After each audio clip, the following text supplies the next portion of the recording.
It's a crime so horrific it strains the bounds of a Hollywood slasher movie.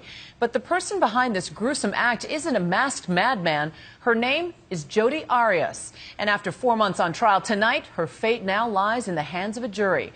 She claims her motive for killing her boyfriend wasn't malice, it was self-defense. Now facing the death penalty, Arias waits as the final seconds of her roller coaster trial tick away. Here's ABC's Ryan Owens for our series, Crime and Punishment. He's trying to get away. He's trying to get away from her over there. She is Jodi Arias, a 32-year-old on trial for her life after the brutal murder of her ex-boyfriend.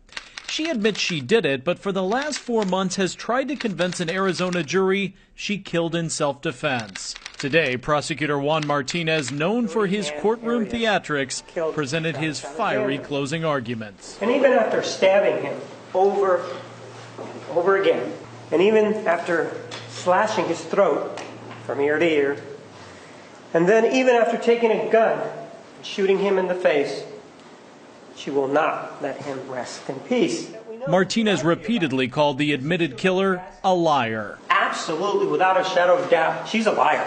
And told the jurors that Arias looked directly into their eyes and lied to them from the witness stand. It's like a field of lies that has sprouted around her as she sat on that witness stand. Martinez ended his argument by showing the jury the bloody crime scene photos. 3 rows of Travis's family and friends shielded their eyes from what Jodi Arias admits she did to the 30-year-old Mormon businessman. She killed him 3 times over. Today's closing arguments come 4 months to the day since it all started. This jury must be exhausted. Nothing but the truth to help you, God. They've heard from a parade of witnesses, 38 in total, from medical examiners. I have to conclude that the brain was perforated. To crime scene techs, to rental car clerks. Is that person who rented the car, is she in court today? Yes, sir. Way back in January, please be seated. It looked like the trial would be quick. This is not a case of whodunit. The person who done it, the person who committed this killing, sits in court today.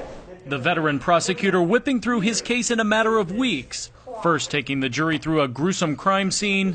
There's different coloration on this shirt, but I don't know the cause. And a killing so heinous he believes Arias deserves the ultimate punishment, death. His throat was slit from ear to ear.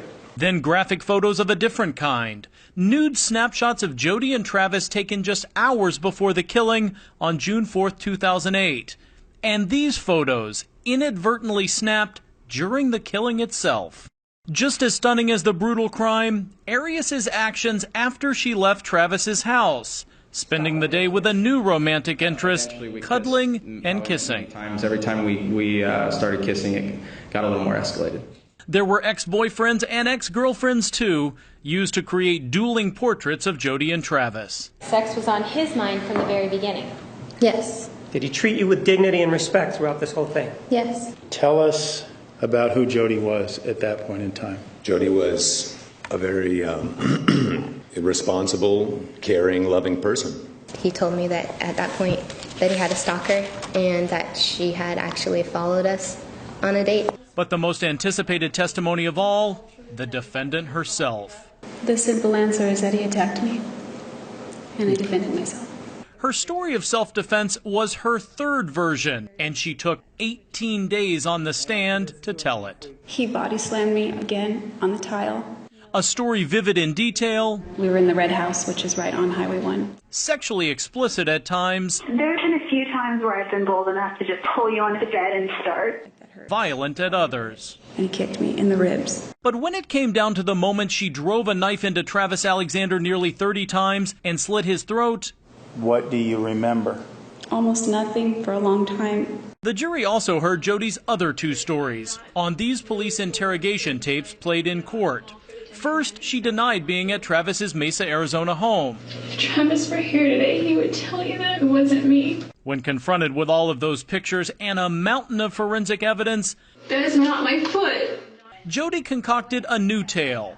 That she was at Travis's house that fateful day when 2 masked intruders broke in and slaughtered him but spared her.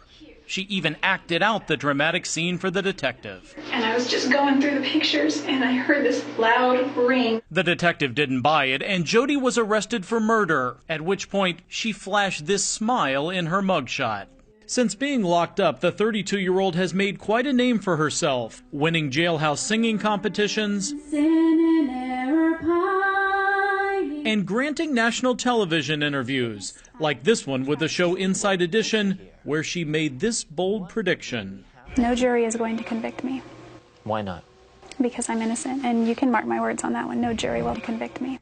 If she's wrong and is convicted of first-degree murder, Jodi Arias may gain notoriety for something else. She could become just the 4th woman on Arizona's death row. Her defense will try to prevent that with their closing argument tomorrow. I'm Ryan Owens for Nightline in Phoenix.